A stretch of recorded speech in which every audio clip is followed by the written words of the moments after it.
My daughter gave them the keys, like it was a courtesy. She didn't know those keys were a declaration of war. If you only remember one thing from this story, remember this line: never hand strangers the proof of your life. Welcome, everyone, and thank you for being here with me today. Before we begin, I'd love to know, where are you watching from? Drop your city, your state, or even your country in the comments. And while you're here, go ahead and give this video a thumbs up. If you haven't already, make sure you hit that subscribe button and turn on the notification bell so you never miss another powerful story like this one. I came back earlier than I said I would. No one needed to know I'd cut the fishing trip short. I like surprises, and I like seeing people reveal themselves when they think no one's looking. The villa sits on a strip of Palm Beach that smells like salt and money. To most, it's a house. To me, it's the ledger of a lifetime. Every beam, every tile, paid for with long days and long nights. Ellen planted the roses. I planted everything else. That's why a single key means more than its metal. I parked 2 blocks away and walked the rest, keeping to the shadows. From the gate, I could hear laughter and a radio, voices that shouldn't belong in my home. I didn't rush. I watched. Caroline stood on the pool deck in a sundress, offering a tray of lemonades with the smile she learned after her wedding. Ethan moved like he owned the sun, confident, polite, the sort of man who knows how to make people feel small while making them think it's their idea. Vivian, his mother, directed the cousins where to sit like she rehearsed every gesture. Caroline's hand reached inside her bag. She took out a small brass key, the kind I always kept hidden in the desk drawer, and handed it to Vivian without a second thought. Vivian's fingers closed around it like a predator closing a deal. "Here, Mom," Caroline said, voice soft. "You can use it any time. The house is empty so much, it feels good to have people here." They laughed. They rearranged my cushions.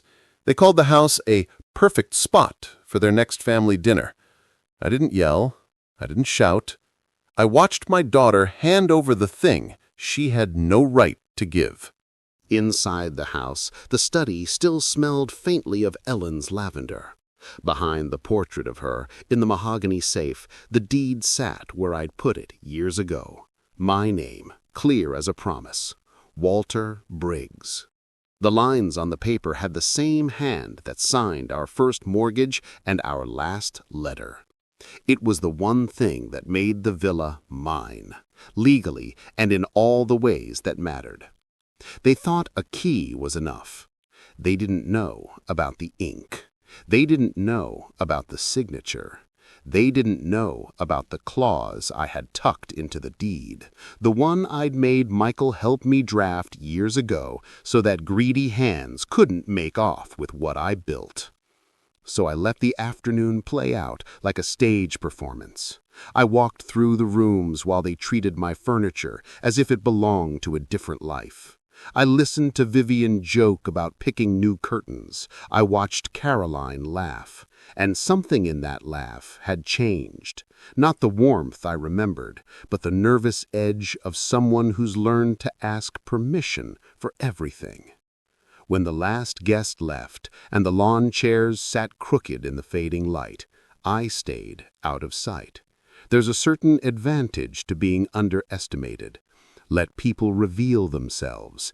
Let them assume you're done. Later that night, I sat with a bourbon in one hand and the deed's heavy weight on my mind. The house was quiet, but not empty. It felt watched somehow, not by eyes, but by consequences. I shouldn't have been surprised when an envelope slid under my door before dawn. No stamp, no name. Just my address and my name in tight, deliberate handwriting. I opened it with the same steadiness I used in business meetings where fortunes were decided. Inside, one line: watch your daughter's eyes when she lies. The ink didn't tremble. The handwriting did not need to convince me of its meaning. Someone close enough to know how Caroline moved had walked up to my door and left that note. Who had watched? Why warn me? Was this kindness or an attempt to unsettle me? My head filled with questions I didn't yet have answers to. One thing I knew for certain: the key was only the beginning. Would you ever forgive a child who handed strangers the keys to your life's work? Let me know in the comments if you're hooked already. I used to think sacrifice was invisible. You spend your youth grinding away, and the world doesn't clap for you. Nobody throws parades for men who sign contracts at midnight, who make cold calls from motel phones, who cut vacations short so the mortgage gets paid. But the house? The villa?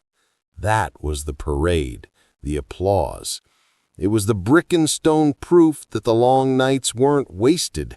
Every dollar I earned, every handshake deal I made, every enemy I outlasted, all of it had a roof, a yard, and a gate with my name attached.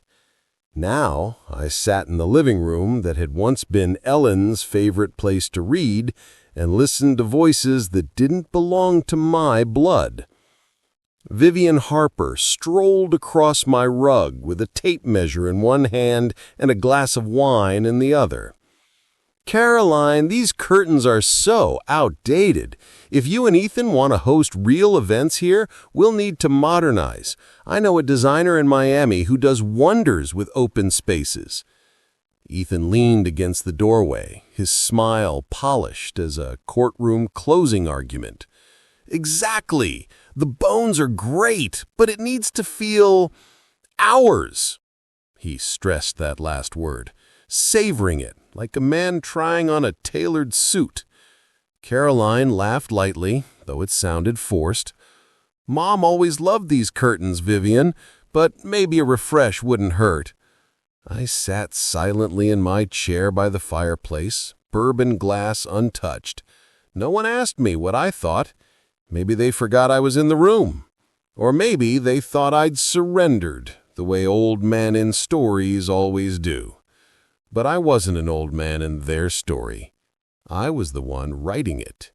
At dinner that night, the Harper cousins filled my table with their chatter.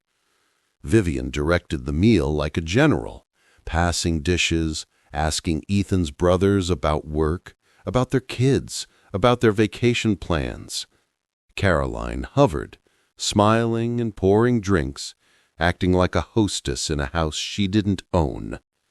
Ethan carved the roast and spoke casually. "We should host Thanksgiving here this year. Plenty of space, great view of the ocean. It'll be perfect." Caroline brightened. "Yes, that would be nice. We could invite everyone." Vivian raised her glass. "To new traditions and to family." I set down my fork.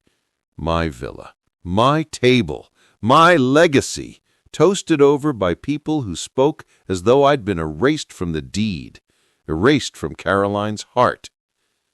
When the table cleared and the guests filtered out, Caroline lingered. She touched my shoulder gently. "Dad, isn't it wonderful to see the house full of life again? It feels good, like it should." I looked at her, my daughter, the little girl who used to run barefoot through these halls, chasing the smell of Ellen's cookies. I wanted to tell her what she was giving away, what she was letting slip, but her eyes were already clouded with Ethan's words, Vivian's persuasion. "Full of life," I repeated softly. "Yes, something like that." She kissed my cheek and went upstairs to join Ethan. I listened to their laughter echo down the hallway, a sound that twisted between warmth and betrayal. That night, I couldn't sleep. I walked through each room, running my hand along the banisters, the door frames, the pictures nailed into the walls. Every corner carried a story. The scuff in the kitchen tile? That was Caroline at 8. This house wasn't just wood and stone. It was sacrifice, frozen into architecture. And now, with every casual laugh, every careless remark, I was watching that sacrifice chipped away, mocked, deluded. The next morning, I found Ethan and Vivian in the backyard with a landscaper. They were pointing at the hedges, gesturing toward the patio. "This whole area could be redone," Ethan said. "We're thinking about adding a new pool feature, maybe a gazebo." Vivian nodded in approval. "Yes, something more fitting. The current layout is dated." I stepped onto the patio, clearing my throat. Dated? Vivian turned, smiling like she'd been caught mid-prayer. "Walter, we were just brainstorming. Ways to make the villa more welcoming." Ethan added, "We want it to be a place for family. Everyone together. Don't you think Ellen would have wanted that?" My jaw tightened at the mention of her name. Ellen wanted family. Yes, but not like this. Not people measuring walls and hedges while pretending I didn't exist. "Ellen wanted this home," I said slowly, "to belong to her family, not strangers." Ethan's smile didn't falter, but his eyes hardened. "Well, Caroline is your family, and she's my wife, so that makes us family, doesn't it?" Vivian patted Ethan's arm as though he'd just delivered gospel. "Of course it does."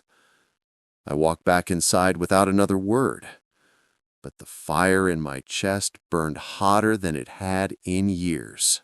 Over the next weeks, the pattern deepened. Caroline brushed off my concerns every time I raised them. "Dad, you're being dramatic. They just want to help. It's not like they're taking over." But the way she said it, eyes darting, voice shrinking, told me she was already leaning more toward Ethan's family than toward me. And that's when the realization landed heavy. I wasn't just fighting for my villa. I was fighting for my daughter, for the part of her that was still mine, still loyal, still capable of remembering where she came from. I could lose the house, but I could not lose her. That night, alone in the study, I pulled out the deed again, ran my finger across the ink. My name, my sacrifice, my proof. No matter how they acted, no matter what they said, the truth was written here. But truth without action is paper, and I was ready for more than paper. If your child chose their spouse's family over you, how far would you go to protect what's yours? Share your thoughts in the comments. I read every one of it. I closed the deed and placed it back into the safe. Tomorrow, I decided, I'd stop listening. Tomorrow, I'd start watching. And soon enough, they'd show me exactly how far they planned to go. Palm Beach has always had two kinds of marinas. The first is for men who still sweat for their money. Sunburnt, calloused hands, worn caps with salt-stained bills. The second is for men like Ethan Harper, slick, polished, already tipsy by noon, whose only sweat comes from holding a glass too long in the Florida sun. I never liked the second kind, but I knew that if Ethan was going to show his true colors, it would be among men who admired the shine, not the work. That afternoon, I drove down to the Harbor Club Marina and parked 2 rows back where the palms shaded the lot.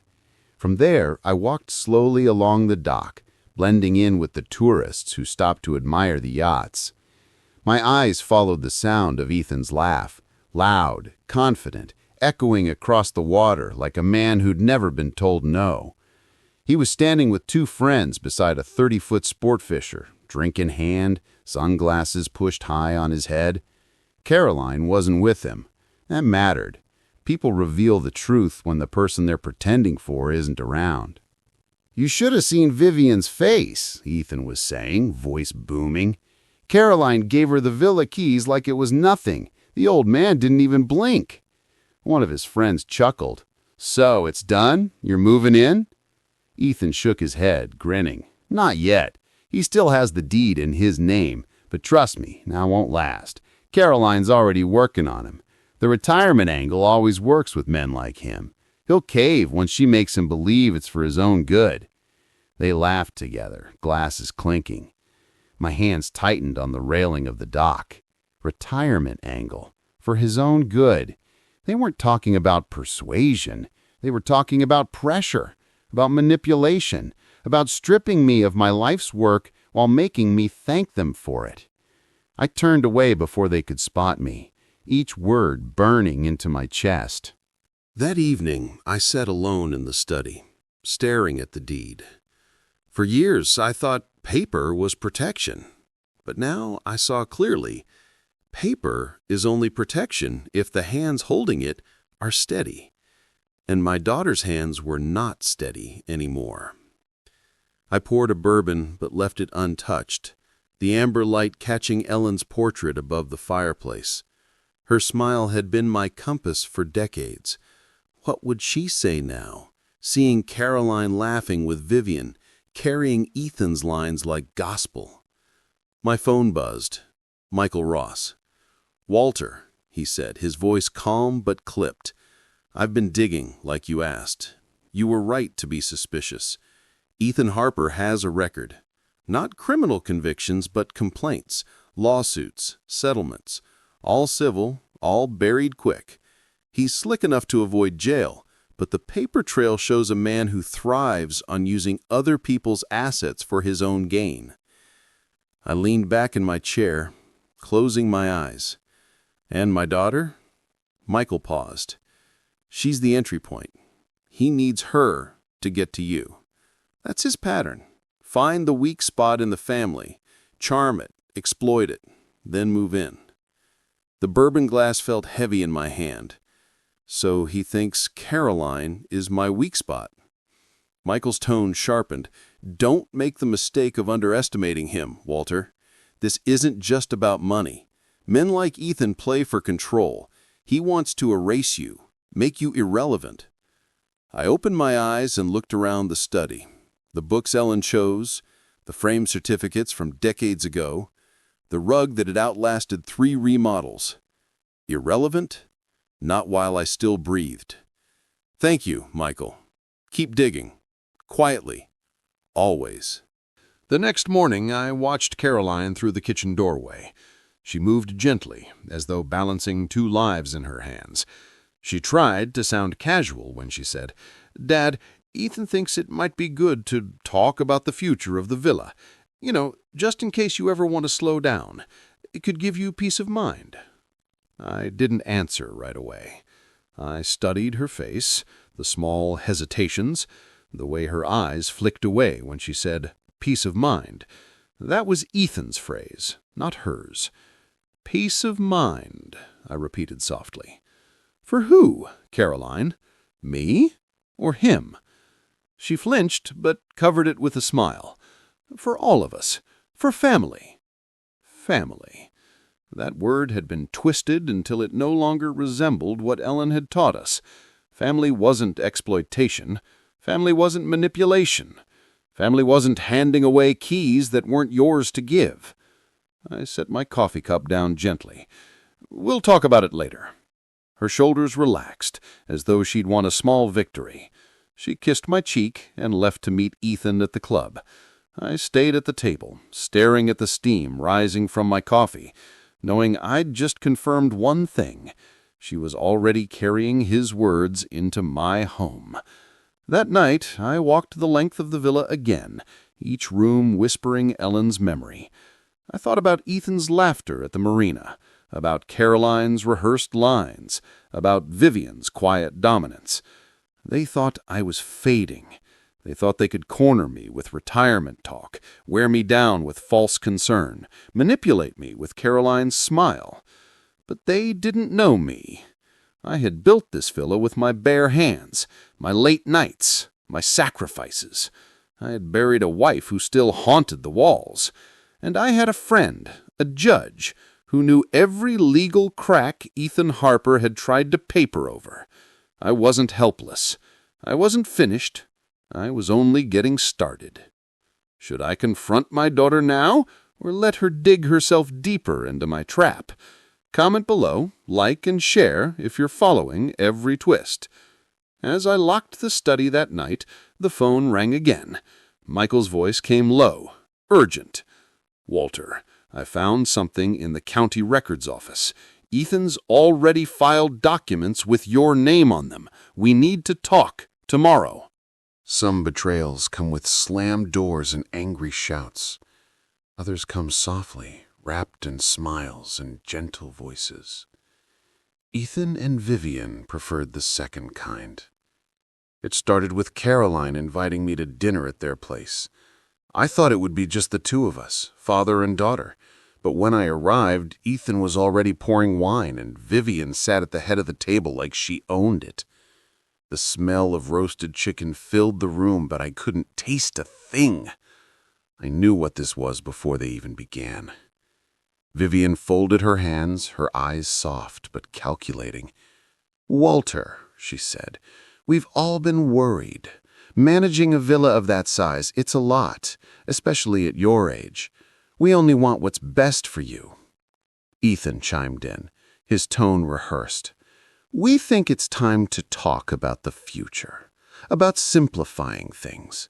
You deserve peace, not responsibility." And then Caroline spoke, my daughter, the one Ellen and I raised with love, the one who used to curl up beside me on stormy nights, whispering that she'd never leave me. She reached across the table, her eyes searching mine. "Dad, just sign it over. It's still family, right?" The words cut deeper than any blade. Not because Ethan said them, and not because Vivian orchestrated them, but because they came from her. I set down my fork and stared at my plate, forcing my face into calm neutrality. Inside, a storm raged. They wanted me to give away the villa. They wanted me to surrender everything I had built, every memory, every sacrifice, and they wanted me to smile while doing it. For a moment, I let silence answer them. Ethan's smirk grew as though he'd already won. Vivian reached for the wine glass, satisfied. And Caroline, she squeezed my hand gently, as if guiding me to my own execution. "Maybe you're right," I said softly, my voice steady. "Maybe it is too much for me." The room shifted. Ethan leaned forward eagerly. Vivian's eyes lit up. Caroline's face softened with relief. I let them believe it, because sometimes silence is the strongest weapon, and sometimes pretending to bend is the only way to fight. That night, I returned to the villa alone. The air felt heavier, the walls closer. I walked through the study, my hand brushing over the old oak desk where Ellen and I once signed our first mortgage papers. I thought about Caroline's plea, about her voice trembling with loyalty, not to me, but to them. I wanted to rage, to demand answers, to shake her until she remembered who I was, but I didn't. I knew better. Men like Ethan wanted emotion. They thrived on rash decisions, on anger that clouded judgment. No, if I was going to protect my legacy, I needed clarity. I needed patience. I poured a bourbon, sat in the leather chair, and stared at the deed. The ink on that paper was mine, my blood, my sweat, my nights without Ellen while I worked to build something worthy of her. And they thought they could take it with dinner and soft words. I was still staring when the phone rang. "Walter." Michael Ross's voice came through low, urgent. "We need to talk." I straightened in my chair. "What did you find?" There was a pause. Then Michael said, "He's already moved. Ethan filed documents at the county records office. Forged paperwork, Walter. I don't know how he got your signature, maybe digital, maybe copied from something else, but on record, there's already a motion to transfer ownership of the villa." The glass nearly slipped from my hand. "You're telling me he's already stolen it?" "Not yet," Michael said quickly. "The paperwork is there, but it hasn't cleared. It's a ticking clock, Walter. If it passes without challenge, the villa won't be yours anymore." I stood, pacing the study. My daughter's plea, Ethan's smug grin, Vivian's calm authority, it all snapped into place. The dinner wasn't persuasion, it was pressure, a test to see how close they were to breaking me. Michael continued, his voice firm. "You need to be careful. If they sense you know, they'll move faster. Let me handle the legal side. But you have to be smarter than them. Don't tip your hand yet." I stopped in front of Ellen's portrait, her eyes watching me through time. For a moment I felt the weight of everything, my daughter's betrayal, Ethan's schemes, the fragility of the life I'd built. But then something inside me hardened. I whispered to the portrait, to Ellen's memory. "They think I'm weak. They think I'm old, but they don't know what I've kept hidden. Because I wasn't done. Not yet." The next morning, Caroline called. "Dad, about last night. I just want you to think about it. We all want what's best for you, for family." Her voice trembled with sincerity. Maybe she even believed it. But I could hear Ethan behind her words, Vivian shaping the lines. "I'll think about it," I said evenly. "Thank you for caring." She exhaled, relieved. "I knew you'd understand." I ended the call, staring out the villa's wide windows at the sea. Understand? Yes, I understood perfectly. She was already halfway gone. And if I wasn't careful, the villa would be too. That night, I opened a drawer in the study and pulled out a small black notebook. Ellen had teased me about it once, calling it my insurance policy. Every deal, every handshake, every secret. I'd written it down. Years of connections, favors owed, debts unpaid. If Ethan thought he was the only man who could play games with paperwork, he was about to learn otherwise. The pressure was mounting, but so was my resolve. If your own child begged you to give away your home, would you bend or fight? Let me know in the comments, and don't forget to subscribe, like, and share if this has you on edge. As I closed the notebook, the phone buzzed again. A text from Michael. "Walter, I found something worse. Ethan isn't working alone. Meet me tomorrow. It can't wait." Michael Ross arrived at the villa just after dawn. The air was heavy with salt, the horizon pale with morning light. He parked his sedan under the palms and strode up the walkway, his face etched with the kind of urgency only a man who has seen too many lies in court can wear. I met him at the door, holding 2 mugs of black coffee. "Come in," I said. "We need to talk." Michael didn't waste time. "Walter, Ethan's pushing hard. He's already greased someone at the county office. If you don't act fast, that villa will be gone on paper before you can blink." I let him finish. Then I walked to the study, motioning for him to follow. "Sit," I said, placing the mug down. "There's something you don't know." Michael leaned forward, brows knit. "What do you mean?" I opened the safe behind Ellen's portrait and pulled out a slim leather folder, worn at the edges. Inside, neatly folded, was a single document. I laid it on the desk between us. Michael adjusted his glasses, scanning the first line. His eyes widened. "Walter, this isn't the original deed." "No," I said calmly. "That's the real deed, the one nobody knows about but me. The villa doesn't belong to me, not legally, not anymore." Michael's gaze shot up. "Then who?" I said softly. "I transferred ownership months before she passed, not to her directly, but into a trust bearing her name, a trust with stipulations so tight not even Caroline can touch it without my approval. The deed they're chasing? It's a phantom." Michael leaned back, stunned. "You've been 10 steps ahead." I sipped my coffee. Men like Ethan play checkers. I've been playing chess since the day I signed my first contract. They think they've got me cornered. Let them celebrate. The longer they believe it, the harder the fall. Across town, Ethan and Vivian were doing exactly that. At the marina, Ethan lounged with his friends, boasting between sips of expensive scotch. "It's practically ours now," he said, laughing. "Caroline's working on him. The old man's tired. One more nudge and he'll sign. Palm Beach real estate doesn't slip through your fingers when you play it right." Vivian, perched beside him in a sun hat, smiled with satisfaction. "Family dinners in that villa are going to be unforgettable. We'll start with renovations next season. Open up the space, get rid of all that dark wood." They laughed, clinking glasses, convinced victory was within reach.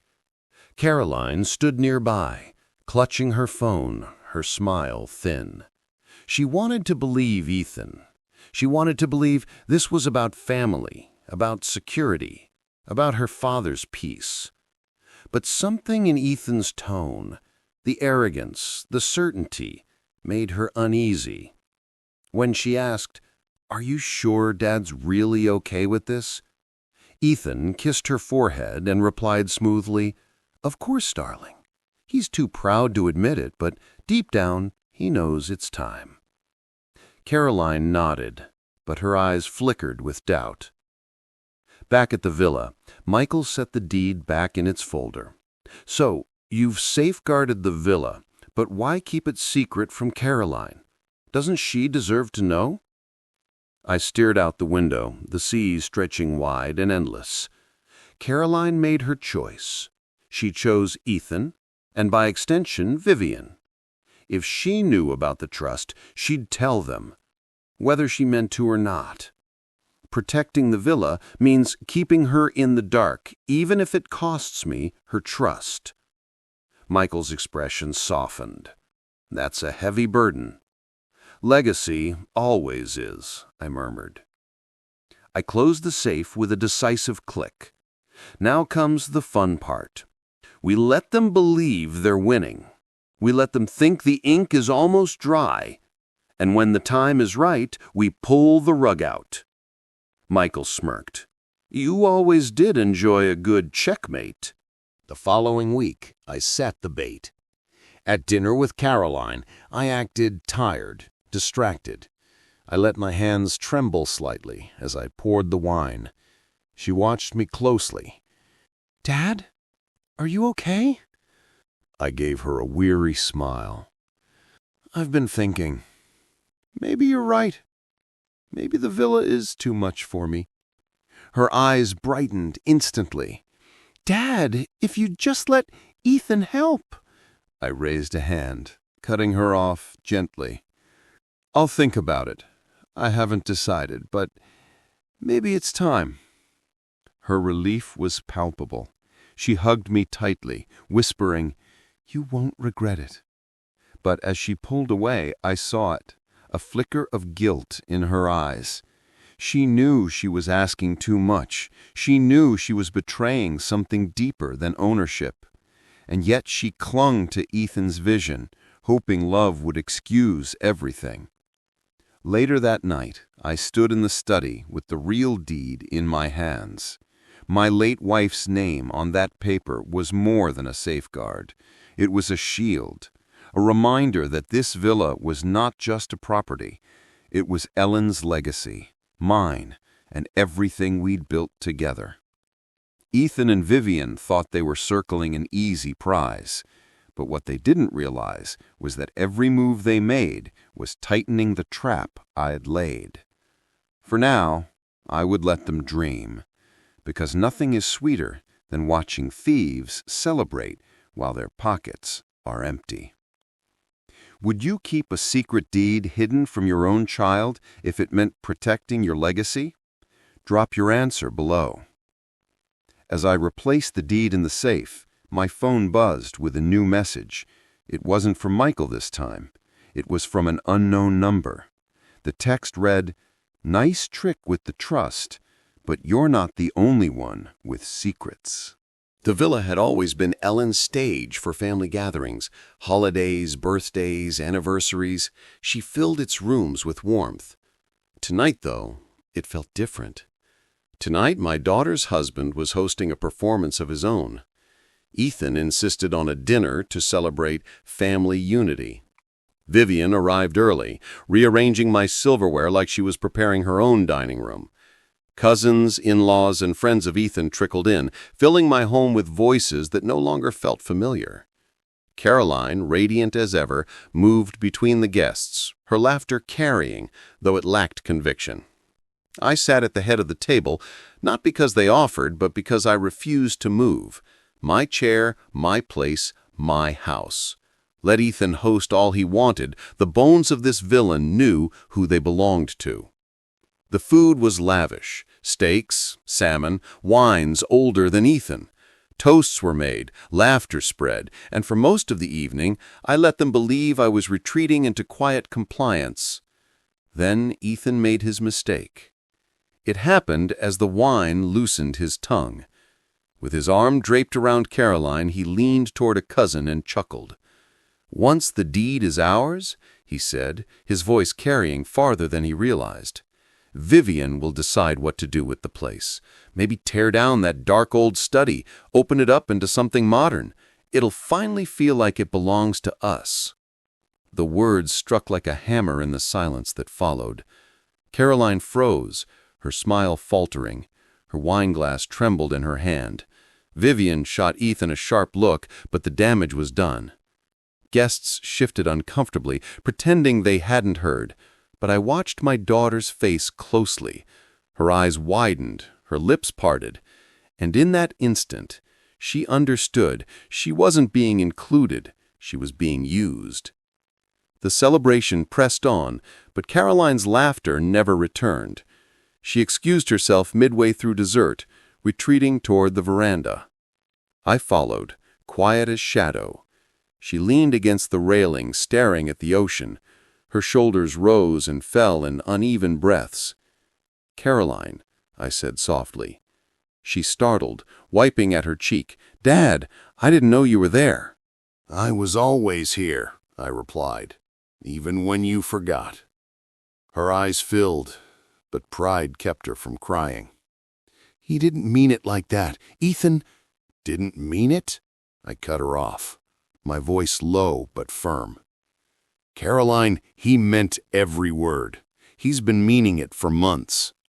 I pulled a folded set of documents from my jacket and handed them to her. She hesitated, then unfolded them with trembling fingers. "What is this?" she whispered. "Your husband's masterpiece," I said. "Forged signatures, fake motions filed at the county office. He's been working to strip me of the villa behind my back. Behind your back, too. That dinner tonight? It wasn't a celebration. It was a coronation for Vivian." She scanned the papers, her face draining of color. "No, Ethan wouldn't. He promised." "Look at the ink. Look at the dates. He was planning this while you were defending him to me, while you were asking me to trust him." Caroline's hands shook so badly she nearly dropped the papers. "Dad, I didn't know." I studied her, my daughter, the child Ellen once held against her chest, the girl I taught to ride a bike on the driveway, the young woman who now stood before me torn between love and betrayal. "I wanted to believe him," I said quietly. "I understand. Love makes fools of all of us. But understand this. Ethan isn't building a family with you. He's building an empire with Vivian. And you're the pawn." Caroline covered her mouth, her breaths ragged. I thought he loved me." I placed a hand on her shoulder. "Tomorrow, you'll see exactly who you married." Her eyes met mine, a mixture of shame, fear, and something else. Hope, perhaps. A hope that she hadn't already lost me forever. I turned back toward the dining room, where the laughter of Ethan's friends still carried, and I felt the fire steady in my chest. Tomorrow, masks would fall. If you discovered your spouse was using you to steal from your own family, would you stay or walk away? Comment below.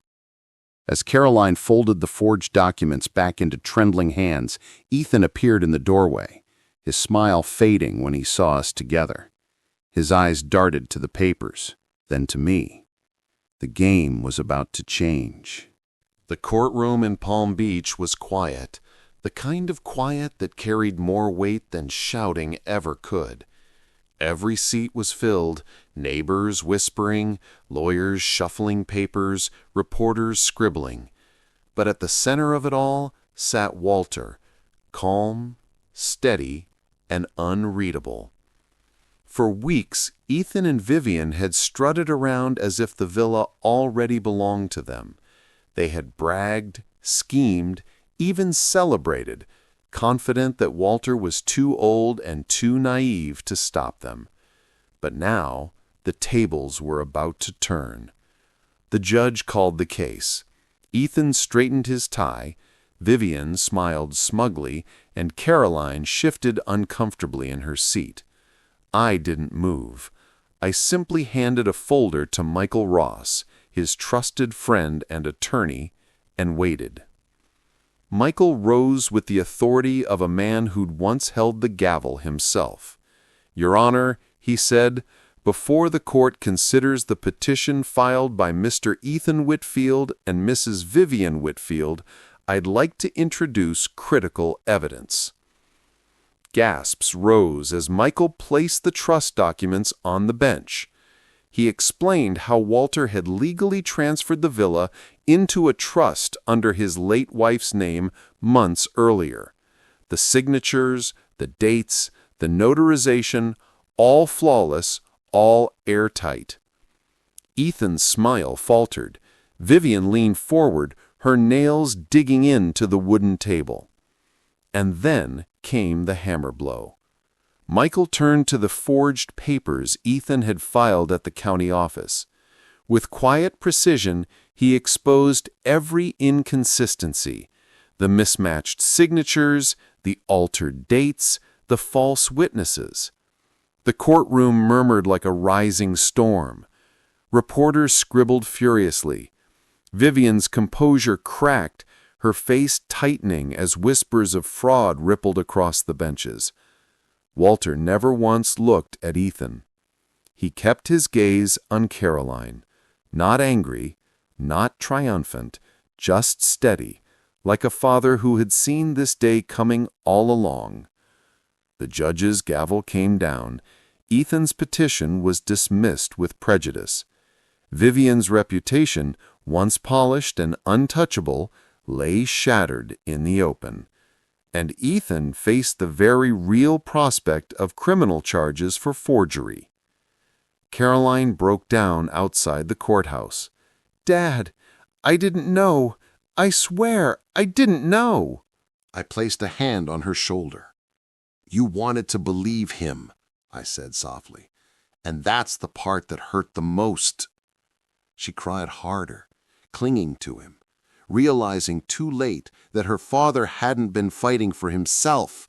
He had been fighting for her, for the family name, for the legacy built with sweat and sacrifice. The cameras flashed as we stepped out of the courthouse. I didn't smile, didn't wave. I had won, but victories like this never tasted sweet. They only left you with scars you couldn't show. As I climbed into Michael's car, the bailiff rushed up with a letter. "Delivered for you, sir," he said. I opened it, my brow tightening. Inside was a single typed line.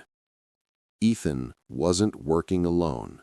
The villa is only the beginning." I folded the paper slowly, slipping it into my pocket. My revenge had been exacted, justice had been served, but someone, somewhere, was still pulling strings. The story wasn't over.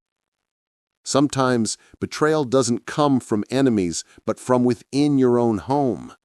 Do you think my revenge went too far or not far enough? Share your thoughts in the comments, And don't forget to subscribe, like, and share if you want more stories where justice is served cold.